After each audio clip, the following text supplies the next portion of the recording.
if they change it from Denmark. Okay, let's get started. Hello everyone and welcome to this lovely event, and thank you so much to the hosts. There's nothing better for a journalist to have some microphones put in front of them to talk about the media, and I'm sure we're going to have a great lively discussion.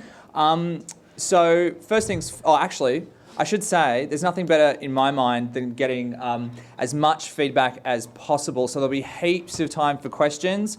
My questions, I think, are very pointed and interesting, but I'm much more interested to hear from you guys.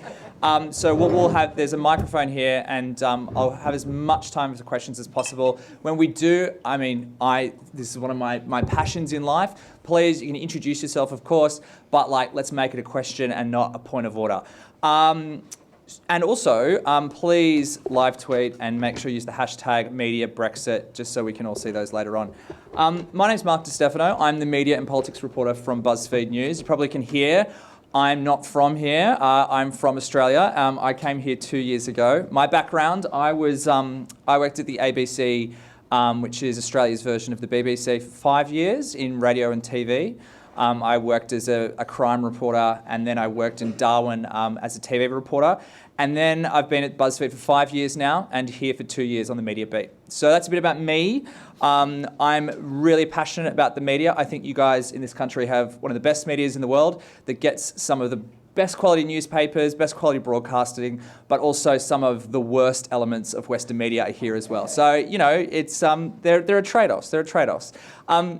The session that we're going to be talking about are there lessons reporting Brexit? And I'm sure you all agree there are heaps. But what I think is the most important thing to do is introduce ourselves first, so you know who I am. We're going to go one by one down the panel, and I'm going to give each panelist a chance to introduce themselves and say what they do.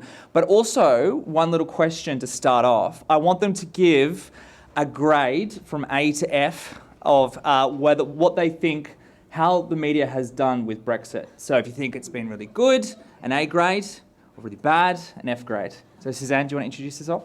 Right. Thanks very much. So I'm Suzanne Franks. I'm Professor of Journalism at City University in London. I gather there was a name check to City earlier today, so I want to criticise some of that later on. But so I was formerly a BBC journalist, so schooled very much in the tradition of kind of impartial, regulated broadcasting.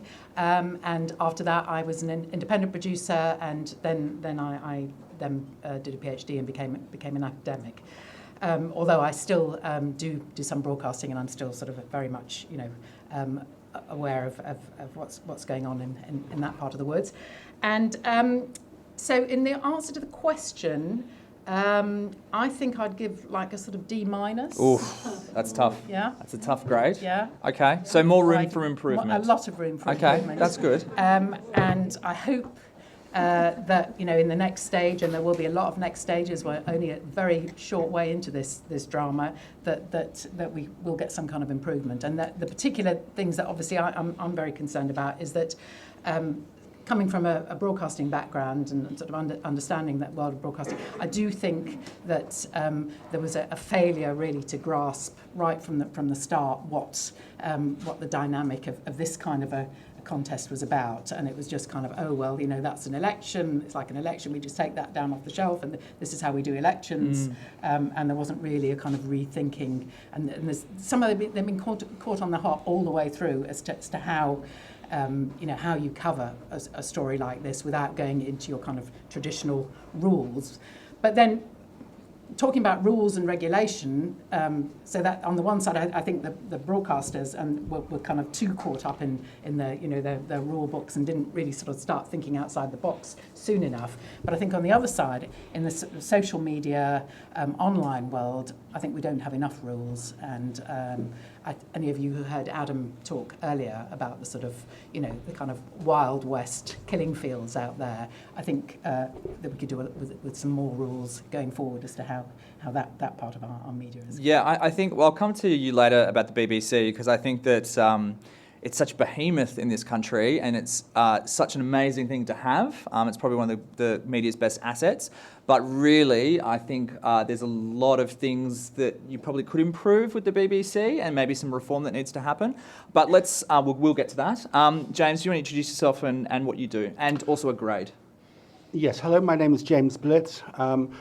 My title is Whitehall editor of the Financial Times, and I write an email which goes on our website as well 4 days a week called Brexit Briefing, which analyses what's going on in Brexit. I've been on the FT for 27 years. I've had one of those classic FT careers when I've done a wide variety of jobs. I was political editor, I was in Rome, I was defence editor, I've been a leader writer. I spent a lot too much time in the lobby in Westminster, I'm afraid, for my own good. I was also in Moscow for the Sunday Times, and I started, like yourself, as a BBC trainee a long, long time ago. My grade, you said D-. I go EF for me. Jeez. Oh, jeez. And the reason it's more difficult for me because I am a working journalist, and I actually, as a golden rule, really I do not want to criticise other journalists. I think we're all doing the jobs for the titles we're doing and so on. But my strong view is that at the time of the referendum in 2016, I think the British public was extremely badly informed about the European Union and very uninterested in the European Union. It was well down their list of interests. And 3.5 years on, I think the collective result of all the media work that's been done is that they are still almost where they were 3.5 years ago, still very, very uninformed about the European Union. And I think that the media, especially broadcasters, ourselves as well, have a lot of questions to answer about why we failed in that job of objective explanation about the issues relating to the EU, and in particular, what I have always thought of as one of the most difficult journalistic subjects there is, which is trade. Mm-hmm. Trade is a very complicated subject, even in a paper like my own. When the referendum happened in 2016, I'd been on the paper a long time. We are the pro-European paper par excellence, but there were a lot of things, basic things, about the functioning of the EU that I didn't know. So it's not a patronising thing to say that the public weren't informed. It's just the reality. And I think collectively the media has failed to redress that. So that's why my mark is low. It's a lot to take on, and sometimes I think there's a difference also between not informed and misinformed, and I think that maybe we get into that a bit later as well. So our last panellist is Will. Do you want to introduce yourself and give us a grade as well? Hi, my name is Will Moy. I'm the Chief Executive of Full Fact. Full Fact is a charity that fights bad information through fact-checking and campaigning, trying to stop both the spread of specific false claims, but also understand how they come about and what we can do to promote more informed public debate. So we've worked a lot with media to train journalists, to work with media outlets to get reliable information out to people. We move our team into broadcaster studios to live fact-check TV debates and so on. We also spend time asking people to correct the record when they make mistakes. So, for example, quite a number of the corrections you will see coming out from mainstream media outlets start from fact checks that Full Fact has done. The grade, there has been some great journalism about Brexit, let's say that. There have been individual journalists who haven't had an outstanding period and really demonstrated the value of great expertise, great communications, the ability to simplify extremely complicated situations, the way that good journalism can be a beacon through the information fog, and it's been a joy to watch. They have been in the minority, let's face it. In order to reach a passing grade, you have to cross a threshold, and I'm afraid the media has not crossed that threshold for the last 4 years about Brexit and the referendum. So I'm with James, and I'm afraid the grade is an F. Oh, good. DEF, and there's a lot of room to improvement, and we've got about 40 minutes to figure out how to push that grade up to a passing grade. But a lot to take on there, and thank you so much all for joining. I think that there's two areas in my mind when I read about the topic of this talk, which is, are there lessons to be learned from reporting and Brexit? And some of the words came out there. And I think that those two words that even at Buzzfeed we talk a lot about are fact checks and explainers. And you know what? There's a weird fetish amongst journalists, and myself, I share it, for things like scoops. And scoops, if I'm sure we all know, are bits of new information that are immediate, that break new ground, that are impactful, that everyone has to follow. But explainers and fact checks aren't necessarily scoops. And I think that potentially what we do need to do in the media is sort of focus a little bit more on those things that correct the record, spread that information out there, and also explain really, really complicated terms, whether it's the customs union or a backstop or whatever it is. So first of all, let me come to James. You do an FT Brexit briefing. So in many ways, there's an explanatory type tone to that. Can you talk me through like how you approach writing that briefing? And what I want you to sort of address is like, do you have an assumed level of knowledge for your audience? Things like backstop, things like customs union, and you don't have to go to that level of explaining downwards. What level do you write those to? Well, I try as hard as I can to try a sort of new reader start here approach to it. In other words, if you read this, you'll understand what's going on. I think one of the things I've felt over time with Brexit is there is an enormous amount of copy out there. I mean, Brexit is, by a country mile, the most heavily reported subject in my lifetime. There are so many people out there writing about it. It's the dominant focus for most newspapers. There's a huge amount on the Twitter sphere. It's occupying large chunks of broadcasting time. If you watch Newsnight, not last night, but the first 2 nights this week, Brexit was occupying the first 10 or 15 minutes. So there's a lot out there, and I do think that actually a lot of the public, even FT readers who are fairly well informed, actually go about their daily lives not really focused on it and want to tune into something quite quickly, which is just going to sum up where things are. And I actually think that is quite an important audience. So our audience is pretty well informed, but yeah, I try to go down to basics. But the fact is that this story has been going on for so long that if you sit there and you try and spell out in every piece you do what the backstop is or what the customs union is, you'll drive everybody mad. So I don't know if I've answered your question. No, I mean, I try hard to, but it's we've got an audience which is very, very informed on Brexit and very engaged, because the people who buy the FT, by and large, are people. The reason why readership is so high on Brexit on the paper is that if you are invested in the UK stock market or UK denominated or sterling denominated funds, it really matters. So people are following it incredibly closely. But I still think that there are a lot of people who actually go about their daily lives doing something else and want to quickly clock in. Yeah, I think that's the thing I'm trying to get at is we have a very, very well-sourced Brexit team, and our Europe editor, Alberto Nardelli, is an incredible, superb journalist. And sometimes I have to write the explainers. I basically have to translate his gobbledygook into an explainer format.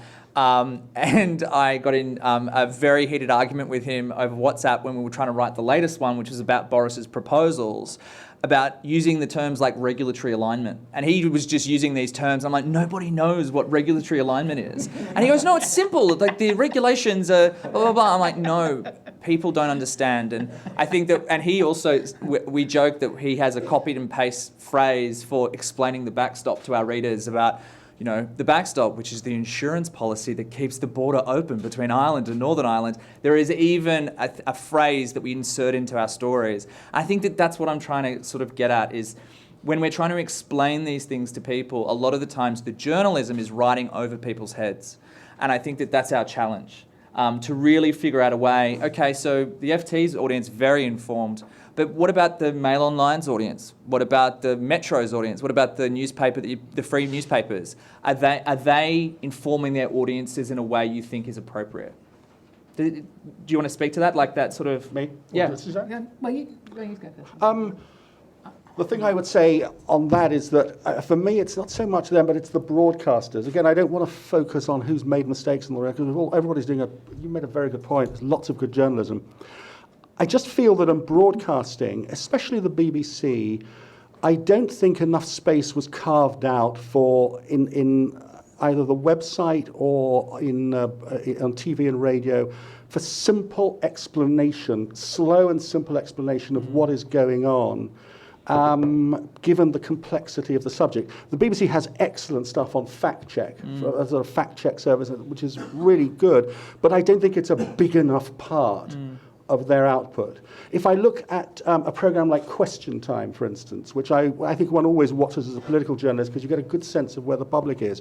Recently, Question Time obviously took the decision that they needed to have some experts on the show because they were having this constant argy-bargy between politicians and political commentators, and everybody's detached. So they decided they'd start having people like Arland and Catherine Barnard on, and they're doing a really good job. But I think that they're not a big enough part of that of that complexion, if you like. I think you need much more of that hard explanation.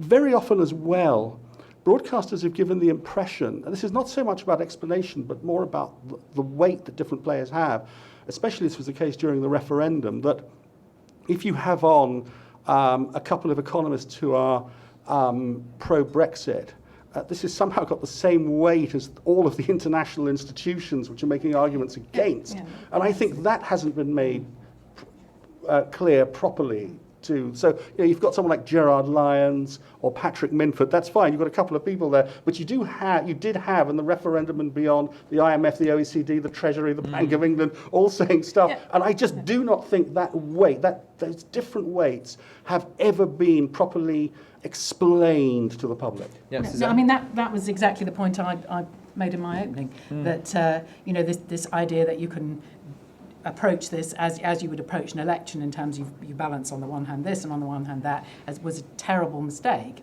and we're still living with the sort of after shadow of that just as with climate change, I mean, I don't want to knock the BBC particularly because it's a much wider. Let's do it. Let's knock the BBC. No, they're big and bad enough. It's fine. But climate change was very similar. There was the idea that you could have one sort of dotty Nigel Lawson on one hand, and then the whole weight of scientific opinion on the other hand, and you had them both in the studio, and they one said A and one said B, and that was the way to do the story. I mean, that has been absolutely categorically now turned on its head, and there's been investigations and reports, and now we have a very different way of reporting climate change, as I'm sure we'd all acknowledge. So this is very, very similar, that it's taken a long time to sort of haul forward into understanding a much more nuanced way of telling a very complicated story. Will, I will come to you, I promise, but I want to speak to you about fact-checking, but I'm on to the BBC bashing section, which I need to stay on now. So I can help. I want to, Suzanne, I want to ask. Let him do it. I want to speak to you about the BBC. Very well-respected presenter John Humphreys retired a couple of weeks ago, and really gave a parting shot at the broadcaster. Basically, summing up, he was saying that the BBC missed Brexit. And so let's not talk about let's stay away from talking about whether the IMF was on enough or all those opinions. Do you think that the BBC can learn its lessons from actually missing the result and missing the sentiment in the country? Do you think it adequately covered the referendum in a way that anyone could see? Because in many ways it seemed like there was so much shock in this country that maybe the BBC needed to figure out, well, wait a sec, if we missed it so much, we need to figure out how we can cover the country and what they believe in this sort of... Well, hang on a second. But look, I'm not here to defend the BBC particularly, but everybody got it wrong. Yeah? I mean, not everybody. Not everybody, but they're pretty much. Yeah. The entire media did not see the story. That was, and that's as in America. They got the election wrong. I know, but that should sort of force a huge amount of self-reflection on us as journalists. Yeah, of course. But do you think that the BBC has enough? How can I say this? Has enough diversity of opinion within its ranks that it actually could see this wave cresting?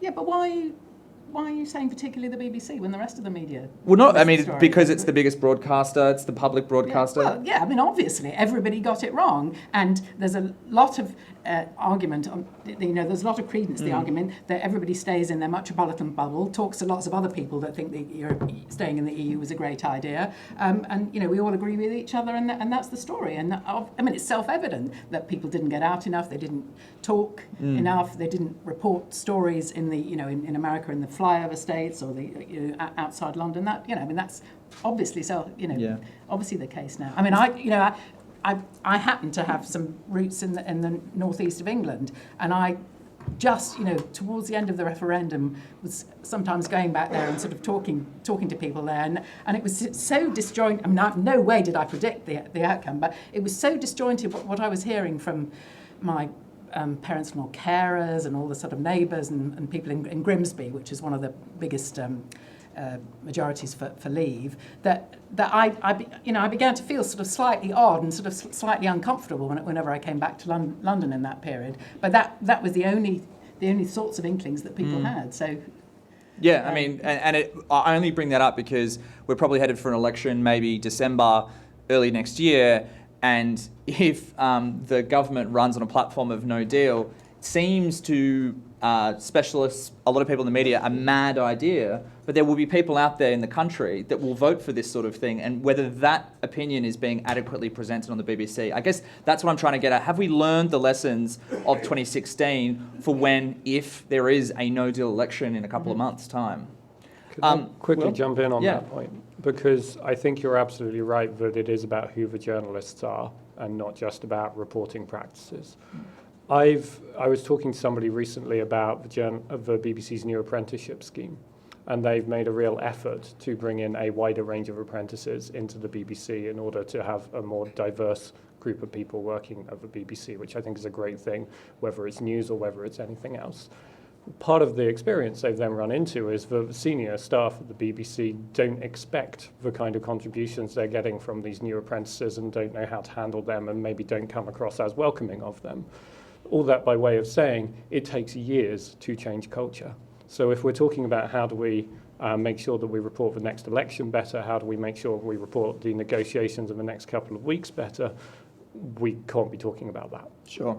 That's an excellent point. I will stay with you now. We're talking about fact checks. We sort of, spoke about explainers. Let's speak about fact checks.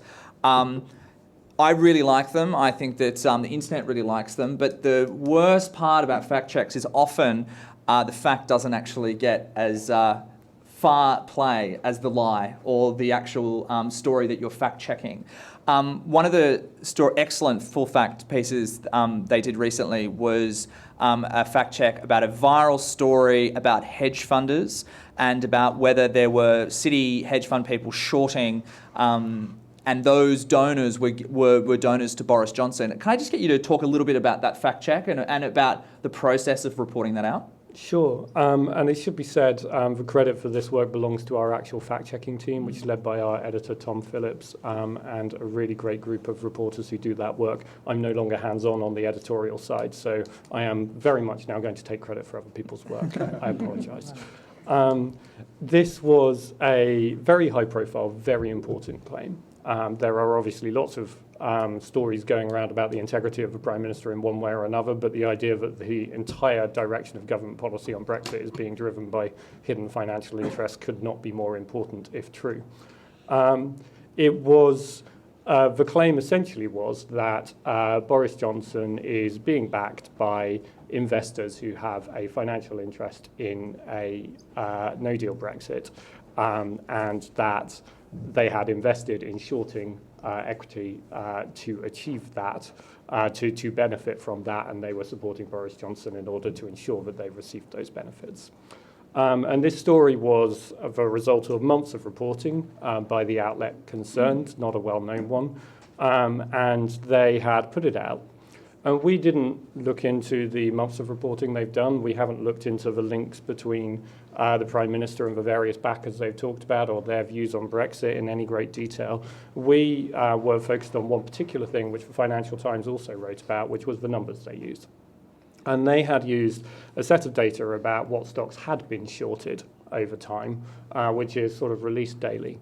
And they had built a graph of it, and it showed a spike in shorting, I think just before the Brexit decision. The problem with that data is that short positions come and go.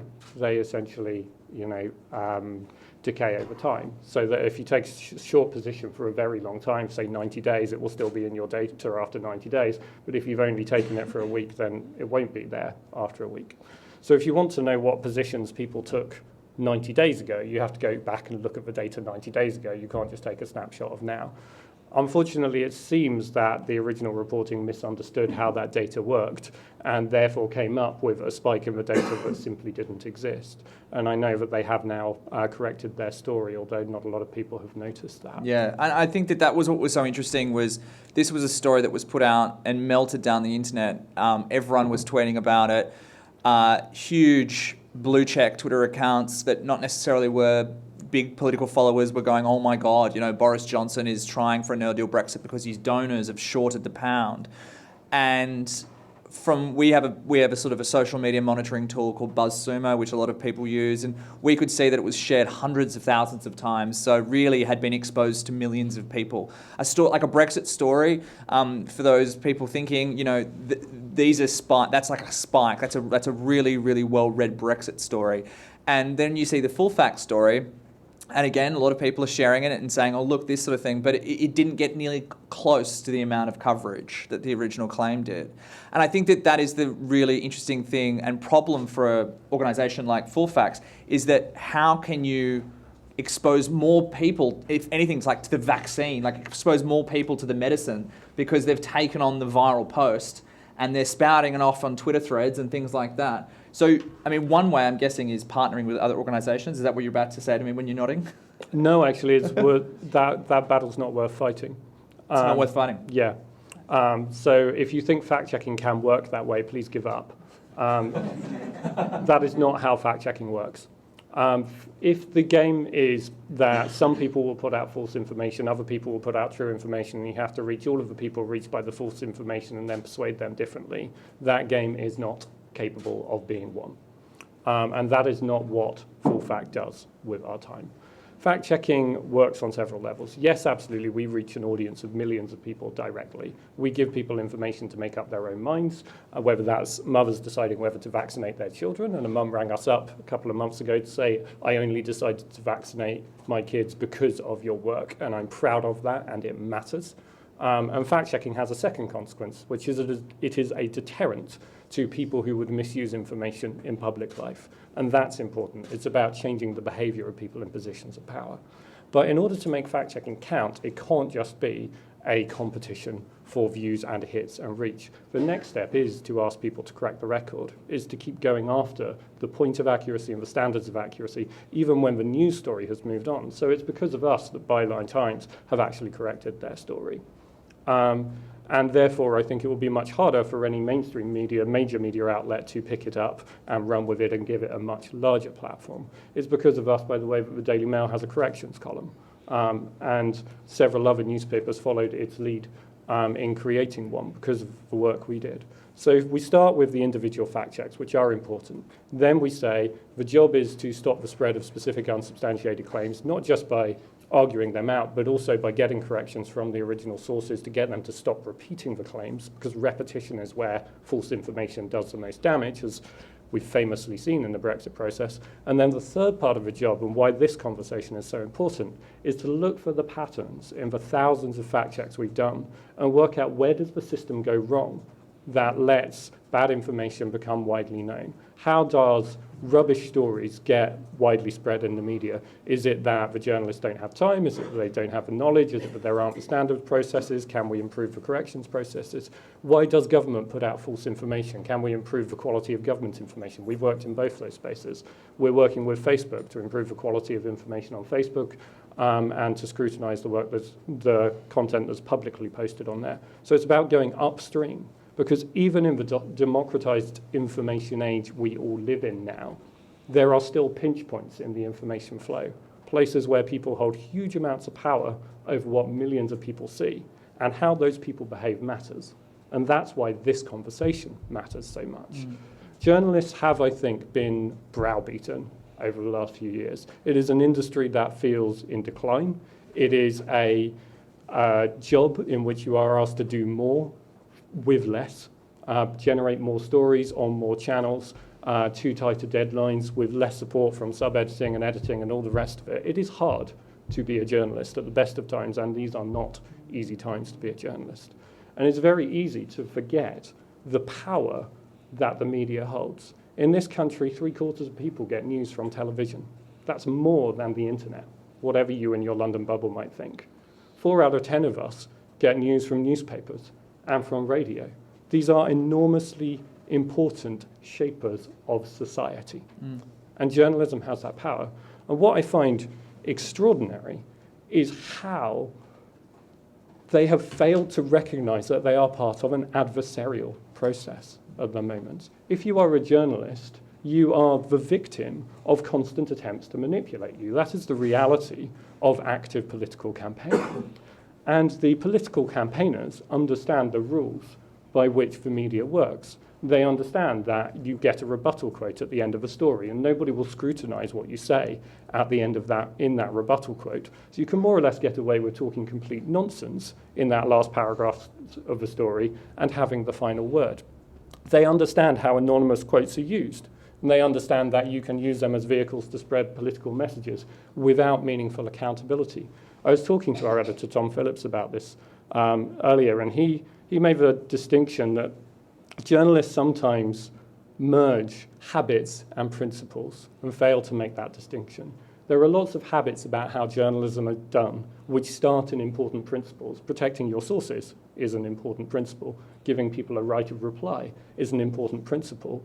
But when malicious actors find ways to exploit those habits in the media and turn them against your audiences, it is time to update your reporting processes so that that powerful platform you have cannot be misused for other people's political purposes. That's an excellent point.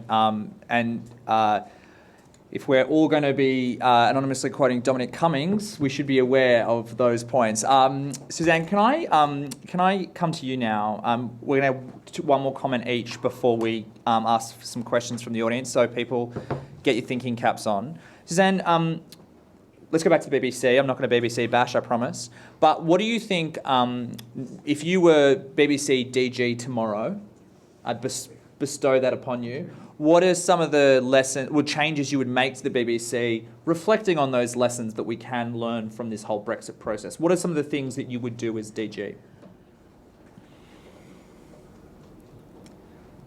Well, I think the BBC is doing this as far as I'm aware, but it is sort of rethinking and sort of reconfiguring and having a real kind of engagement with the kinds of dilemmas that we've just been talking about. For example, the Naga Manchetti episode a couple of weeks ago was a kind of sign there that all is not well, and there needs to be a kind of different kind of engagement about impartiality, and what do we mean by impartiality in an age where it obviously is playing out very differently from the way when some of these rules were historically written. So there needs to be maybe an update in the impartiality principle. Well, of the BBC? in the sort of editorial. I mean, I know that Ian Hargreaves, who's here today, is somebody who's involved in rethinking some of the editorial guidelines and the processes, so that these ridiculous kind of dramas then don't play out in the way that this did a couple of weeks ago. For sure. And James, at the FT heading into an election, I'm sure you'll be involved in the election coverage. What are some of the things you think the FT has learnt from, say, the 2016 referendum, the 2017 election, that you're going to take into this sort of 2019 incredibly febrile, incredibly intense election that we're sort of barreling towards? Well, the election that's ahead of us is going to be absolutely horrible by any standards. I mean, not least because it's basically going to put an impossible question to the British public, which is either you get no deal with Johnson or you get far left economic policy with Corbyn and much else. And I think it's and Farage. And Farage as well, so it's going to be absolutely horrible. I mean, I don't really want to talk about a particular lesson for the FT. I don't think there's been a particular feeling that's come through at this stage about how things have to be done differently. More generally, not talking about the BBC particularly, but just talking about the general culture. And what I think we've got to do, if we're trying to learn lessons, is I think the broadcasting and to some degree media culture has got to move away from the idea of politics as entertainment. Yeah. That for me is one of the fundamental problems of not just the last 3.5 years, but it goes back much, much more deeply than that. for me, the absolute high point of politics as entertainment came in the final debate in the 2016 referendum, when you had Johnson versus Ruth Davidson et al. In front of an audience of whatever it was, 50,000 people at Wembley Stadium. I thought this was utterly and totally absurd on such a massive decision to have something that was, I don't know, some kind of variety contest.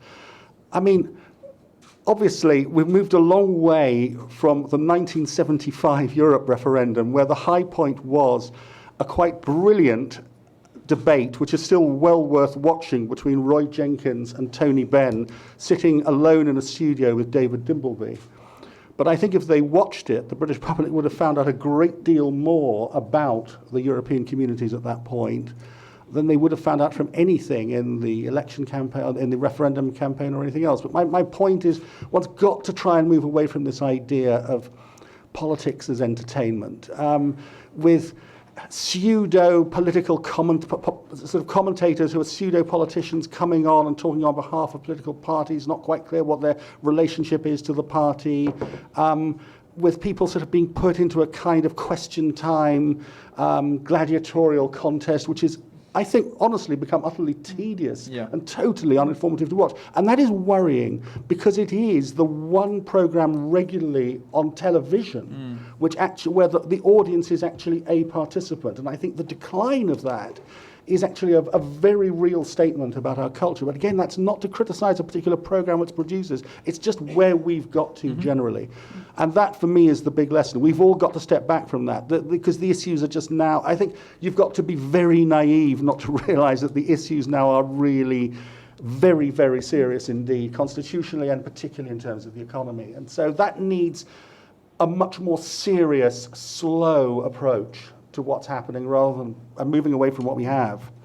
Suzanne, no, I mean, I completely agree with what you said. And in fact, John Lloyd, who was involved in the Reuters Institute some years ago, wrote a wonderful little book in 2008, I think it was, saying, what is the media doing to our politics? And actually, a lot of the themes that he already raised then are still just as valid today, in terms of this kind of degrading of public discourse in the way that the politics is reported. And it goes right back as well to, you know, our esteemed Prime Minister as the Brussels correspondent for the FT, you know, Telegraph. For the Telegraph. Yeah. I'm so sorry. For the Telegraph, you know, start this endless kind of Punch and Judy reporting of you know, the way to report Europe is the kind of, you know, the stupid. They're the story. Krauts, and this is the Brits, and but I mean, that was again and again and again. You had that kind of narrative, which was the way that Europe's been reported for, you know, not obviously present company accepted, but that kind of discourse and lack of seriousness is just kind of infected so much now. But having said that, you know, I mean, I've also worked obviously on sort of big audience things, and, you know, there's a problem. Just saying we've got to be more serious and we've got to tell it, you know, in a much more sort of measured way is very, very difficult when you're looking for ratings, when you're looking for readers and so on. So it's not, you know, it's you know, just sort of being very, very serious and sort of writing longer and longer explainers is not the way. One of the problems is, just one other thing, is that the presenter has become the sort of personality now, to a degree that that's part of, I'm afraid, politics is entertainment. Yeah. And that I think adds to the problem. I mean, this is why you raised, I think, Mark, the absolutely central question, which is, why does the fact check, the correction to the story, not get through? And it doesn't get through because when you have politics as entertainment, it can't get through. No, but that's not quite fair. I mean, I think, was it Goebbels who said that, you know, the truth is only, you know, the lies are all the way around the world, and the truth is just getting its boots on. So that's, you know, that's much, you know. It's going to be great when it's not Goebbels but someone else, and we'll get fact checked on Twitter or something like that. No, I think it may have been Churchill. I don't know. Right. I actually don't know. Voltaire. We would love some questions. So anyone got a question? Gentleman here. Oh, we've got a microphone coming too. Yep. Hi, my name's Mark English. I was until recently the head of the European Commission's press office in London. I've spoken on panels with Will about this sort of stuff before. When I first came to London from Brussels a few years ago, for the first time I dealt intensively with members of what you might call the tabloid press. And the first thing that struck me was how posh most of them were. And with that in mind, I wonder if you'd like to comment on this. Because he says it better than I can, I'm going to quote Alan Rusbridger here on Twitter. He says, after a journalist described Lady Hale as a beady-eyed old goat or some such phrase, this is, I'm not going to say who, writing down, and then quotes the schools and universities that person went to, writing down for Sun readers and urging the masses to hate British judges and British courts. Jacob Rees-Mogg is also at it. Eton-led anti-elite populism. How ugly. Would you like to comment on that in the context of the media debate? Yeah, I think I just want to add one thing to that, though, and I think it's dangerous.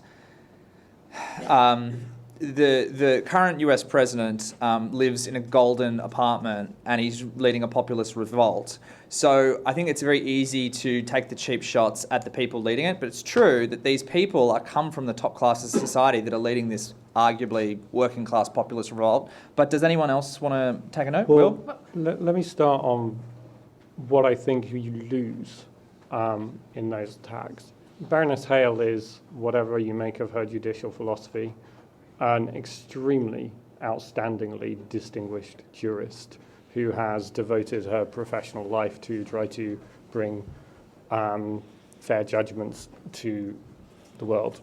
Impartial courts are one of the foundations of democracy, and they're hugely important. And the idea that somebody thinks their current political battle is worth damaging that basic institution of society for, that's a very big call to make. In a smaller way, I was interested during the last election at the willingness people had to attack the messenger when the messenger didn't have an agenda for having an agenda, because it was much easier to attack the messenger than it was to attack the message. I think that there are two dominant lessons for the media about European reporting so far since the referendum. The first is the old line of Balfour, the first rule of politics: nothing matters very much, and almost nothing matters at all. The number of really important things in the Brexit debate is very, very small, and I'm not a Brexit expert. But the red lines the Prime Minister chose at the beginning of negotiations, those really mattered. We haven't actually talked that much about them since. The Good Friday Agreement, that really matters. The lack of a majority in Parliament, that really matters. There are a few things that had constantly to be the gateways through which any outcome had to pass. And so much of the noise and the fluff and the sort of sports reporting of politics has lost track of the few things that really matters. So getting the focus back on the few things that really matters. But the problem is the second lesson: knowledge is competence. In order to do that, you actually have to know what you're talking about. And if you think about what that would require of a journalist at the moment, the expectation seems to be that somebody can offer you instant expertise on trade, on international negotiations, on constitutional law, on Northern Ireland, on supply chain management, on psephology, all in 1 week. Now, against those expectations, anybody is going to look like an idiot on a regular basis, even the best political editors or political interviewers.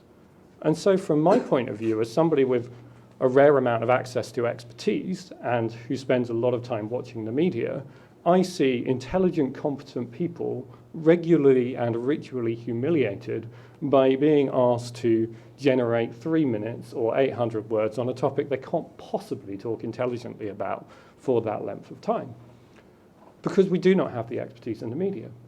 And given the decline of specialist correspondence over the years, and given the economic forces on the industry, which mean that we're not going to get them back, we have a really big institutional question to answer, which is, where is that expertise going to come from?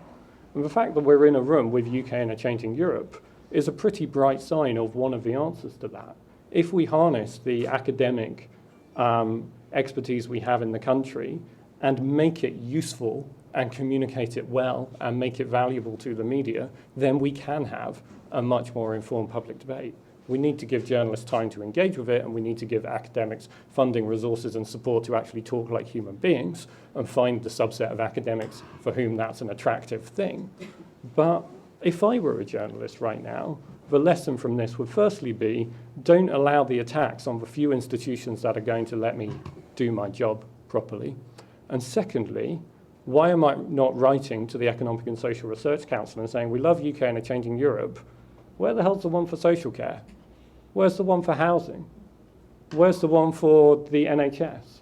You know, you've proved this is useful. Why the hell aren't you doing it for everything else? That is an excellent point.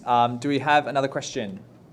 Well, sorry, can I just answer Suzanne, one? yep. Well, just very, I mean, the point you made about journalists being posh, that's really what you were saying, That's isn't not it? really my point. My point is that people who have access to a very privileged education Yeah, are writing stuff that they know is reductionist at best yeah, and yeah. false at worst.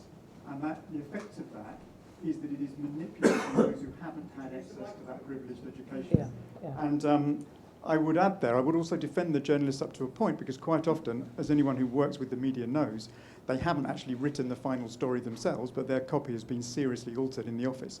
But the result is that people with a very elite education, far from spreading the knowledge that they have and giving others access to it, are almost effectively concealing that knowledge from their readers. I think that's the point. That's what it amounts to in practice. Well, in conjunction with politicians whose interest that is, but I mean the only point, but I mean just the sort of very first point you made. I mean there is an issue about journalism being elite, and about there being too many people from posh backgrounds in journalism. I mean that's been documented many times with all kinds of surveys that we're involved, and certainly from my perspective, we work very, very hard to raise money for scholarships so that we get kids from non-posh, non-London backgrounds is our big problem. Who because getting an MA from City is really a good first step, building block to get into the industry, and that's something I'm very, very aware of. Another question. This gentleman behind, with the glasses on his head, just because he had his hands up first. The difficulty here is everybody's got a dog in this fight, isn't it? When we're talking about the EU referendum and everything subsequent. But Will, this is a specific question for Will, but maybe it's broader as well in terms of funding. I mean, one of the difficulties here, for example, is that one of the funders for your organisation also, for example, funds Best for Britain, whose intention is to overthrow the democratic result. Now, is there going to be a... Could you say which one, by the way? It's Open Society Foundation. Okay. Yeah. And for people a bit confused, that's George Soros. That's what it's code word for. Yeah, that's right. Yeah. So he Say what we mean. George Soros okay. is funding Open Society, which funds Best for Britain, and the not accusation, but the claim is that they also fund Full Fact. So the previous campaign manager for Best for Britain then worked for Hacked Off. Now Hacked Off is supposed to be pressuring for free, for balanced media, basically. Doesn't the same problem exist for you guys? And I'm not actually questioning your motives here. I'm just saying, doesn't the same problem occur that when does the website come out that's called Fact Check Full? Sorry, what's your site called? Full Fact. Full fact. Fact Check Full Fact. I mean, and then there's another one that checks that one. No, I think that's a really. I think it is a good point, which is about where the money is coming from for journalistic organisations, particularly new ones. Do you want to sort of address that? Let me do the very brief version. And firstly, thank you for raising an important question in a courteous way, because you get versions of that question hailed as abuse, and it's nice to have it fairly put. It's worth saying about the Open Society Foundation that we actually went to them for funding for the EU referendum work, and they turned us down. They funded us later jointly with Luminate to develop automated fact-checking technology, which is being made available to people all over the world. It's currently being used on 3 different continents. So their funding was nothing to do with the referendum, as it happens. But they are funders of ours, and George Soros, who funds them, his position is well known. Our chairman, Michael Samuel, his view is completely different. He was a founding donor to Full Fact, and he's on the opposite side of the debate. The only answer we've had to this over all the years is from the very beginning, we were funded by our chairman, Michael Samuel, who, as well as that, has been a donor to the Conservative Party, and the Joseph Rowntree Charitable Trust, which is widely seen as left-leaning. We have always had a wide range of funding, and that's very deliberate. It has ranged from FTSE 100 companies to members of 38 Degrees and trades unions. So there is, as one of my trustees said to me, no such thing as neutral money. You can only demonstrate the widest breadth as possible. I'm very proud that now about 1,000 people a month give us a little bit of money. I would like many more people to do that because it is the most independent source of money we have. So if you have a phone on you, please go to fullfact.org. Thank you, Will.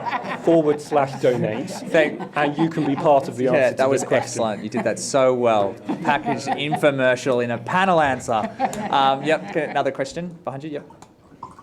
Yeah, I thought Mark's point about the BBC and other organisations, sorry, my name's Tim Bale from UK and Changing Europe. I thought Mark's point about media organisations getting the Brexit referendum wrong and then wondering, what they should do about that was interesting, because it's my feeling that over the last 3 years there's been possibly a degree of overcompensation. Overcorrection. In that respect. And partly because that overcorrection has also, I think, fed the narrative that the Brexit referendum was won almost solely by the left behind, as they like to be called, which has resulted very often in the BBC in particular, I guess that's the media station that I listen to most, becoming almost obsessed with vox pops from Sunderland, from Middlesbrough, from Stoke, et cetera, as a way of kind of, getting into these places and understanding them, which to my mind kind of warps our understanding actually, because there were a lot of voters in very leafy places in Surrey and Sussex, et cetera, who voted Leave, and we need to understand the Leave vote, and also the fact that Leave vote has stayed very solid by understanding those people as well as by understanding people in those more peripheral areas. So my question, sorry, it took a long time to get around it, what do you think of vox pops? I think that's an excellent point, because in the US they have this meme about the Midwest diner, New York Times reporters showing up at diners, and in the end Trump didn't win the election by a huge stonking majority. He squeaked in via the Electoral College. But I think that's an excellent question, which is about vox pops, and people who don't know what vox pops are, in a package, PBC package, sometimes they'll literally throw a microphone to people at a shopping centre, and it literally 3-second grabs. And I only know this because it was my job at the ABC to go do this in Darwin.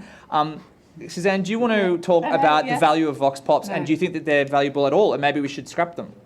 Well, it's the curse of the vox pop, isn't it? No, I mean, I also, spent many a year sort of trawling up and down, sort of desperate to find people, find people, and people on this side and the other side. No, I mean, it's a confection. It's sort of part of the grammar of television, or the grammar of radio, and it is, yes. I like that. That's one sort of resolution we can come to. We can ban vox pops from this panel. That's great. Well, I think we need a big health warning with vox pops, at the very least. But yeah, you're right. I mean, the ones. Again and again, they seem to be going to these sort of far-flung places. Yeah. Can I quickly come back on that? Course. I mean, it's the media organisations quite rightly have all sorts of rules now about the use of opinion polls and survey research, which is actually a much more reliable indicator, whatever you think of it, of public opinion.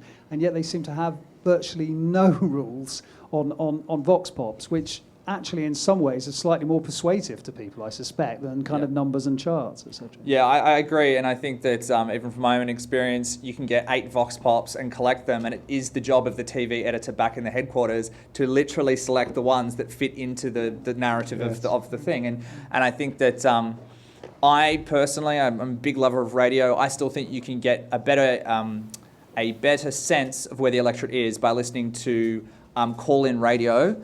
And you can see heat in issues. And so a great example would be someone like Nick Ferrari on LBC. Nick Ferrari on LBC, he knows issues that hit his listeners hard because he can see the call lights flash up. Do we have another question? We've got a couple more minutes. Someone at the back. Hello, my name's Christabel. I'm a data analyst. One of the things that's disappointed me most about the debate in the media is the complete eradication of voices from people of colour. Which rather follows on from Tim's point. So that sort of cuts both ways in the sense that the large majorities for Remain in places like London, like sort of Lambeth and Tottenham, are often driven by black working class people. And equally, there was large numbers of Asian people who voted for Leave because they believed that it might increase Commonwealth migration. And yet the debate is framed, and very much so reflective in the Vox Pops, as a debate between white working class people and white liberal elites. I was just wondering, how do we address that? How do we get away from these really crude caricatures of Leavers and Remainers? Anyone want to take that tricky question on?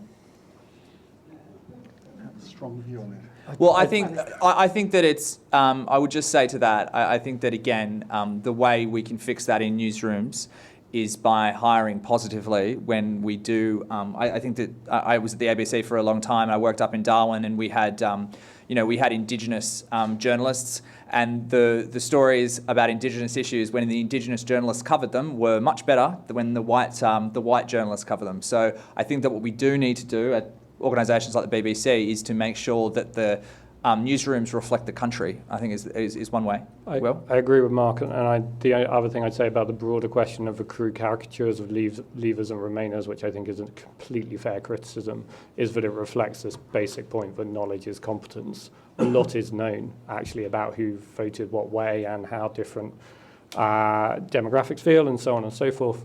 I don't think a lot of journalists have access to that. So both accessing that knowledge and then following it fearlessly and reporting accordingly are necessary if we want to get past there's a 52% and there's a 48%, when probably the truth is most people don't care that much. And just gentleman down here was very patient. I'm going to go very quick, couple of minutes. Thank you. My name is Kei. I'm from NHK, that's the Japanese version of BBC. I want to touch a point that Mark raised in the beginning, that who is our audience? James mentioned that FT audience is very specific and informed. That's a very good case. But for like BBC, if you're writing such a complicated story like Brexit, and if you talk about regulatory alignment, like you said, or story of backstop, I wonder how many people really understand. So knowing your audience or knowing your target is very, very important. But in like a public broadcaster, who you are supposed to be reporting to everyone, and yet doing a very difficult, complicated story, how we should report that? Because the first thing that editor tells you in Japan to a young reporter is that, does your mother understand the story you're writing? Mm-hmm. That's the question they ask. Mm. Meaning that, is it easy enough to understand for everyone? And we thought we were trying this, and we found out that NHK was not doing a very good job when the rating for the news program for the children was very high, where adults were watching, meaning that the adults were not understanding the regular news shows that we're presenting. We're shocked. And when I look at the newspapers in UK, they talk about minor details about Brexit. And it's very difficult and complicated. I wonder how much of the regular people understand. I think that the point you're sort of trying to talk to was something that I was trying to touch on before, which is you've got newspapers like the FT, newspapers like the Daily Mail, the Telegraph. They are, in many ways, in the current media environment, narrowcasting. They're actually writing to a specific audience in mind. And then the challenges of the Channel 4s and the BBCs and the ITVs of the world is that they're supposed to be doing the opposite. They're supposed to be trying to write and gather for an audience of everyone. Yeah, but you can. That's the whole point. But you've got many, many ways to do that. You've many multiple overlapping audiences, and that you address them in different kinds of ways. If a file on 4, for example, about some, potentially some sort of complicated aspect of Brexit is not going to get the same audience as Question Time or News at 10 or News Round for younger audience. Yeah. I mean, that's the whole beauty of a public broadcaster that's funded by everybody. They should be sort of talking to lots and lots of multiple overlapping audiences. I'm just reflecting on my own experiences. There was an excellent package from the BBC News at 10 again when the Supreme Court decision came around. I believe the packages went for 20 minutes of the first part of the bulletin, because there was the news story, and then there was the judicial angle, and then there was the political angle, and then there was the explainer, and it just went bang to bang to bang. And if you speak to anyone at the BBC, they designed those that if you are just sort of interested in the story and need the news, you just watch the first 3 minutes. But then if you want to go deeper and deeper and deeper, and I think that one thing the BBC does very well, it is those third and fourth and fifth packages where it might be an expert in front of a screen with some graphics explaining how all these things work. When I started as a BBC News trainee in 1985, we were taught, the first thing we were taught is that the intro to an item on the 6 o'clock news had to be modelled on the first 3 paragraphs of a news story in the Daily Mail.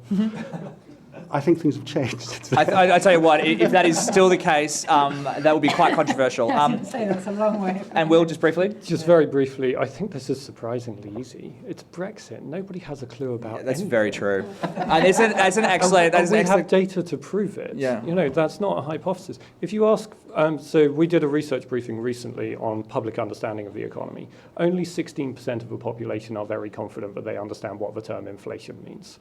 How often have you seen that? Like, the idea that there is some well-informed elite, which journalists are all by happy coincidence part of, which can have these clever conversations about the backstop and the rest of the country can't cope, is hilarious in both directions. Journalists don't know, and neither does the rest of the country, and we need to understand what's really going on much more seriously. And I think that it's a good way to end it, because really sorry, you want to say one more thing? Well, no, I mean, just another thought that occurred to me as well. I mean, the previous questioner, doing a much more nuanced analysis of how people of colour voted and what the kind of dynamics there might be, and sort of telling that. I mean, those are the stories that you can then, go when you say you go further and further into a story. Those are the sort of rich dimensions that we should hear. Yeah, I think that the fail grades that we got at the start, and I think that this is what Will was trying to touch on, really the media is failing, but one of the reasons why it reflects the complications of Brexit. The problem is not the media as much as the problem is Brexit, and it's really hard to cover. But thank you all so much for attending, and everyone please thank the panel.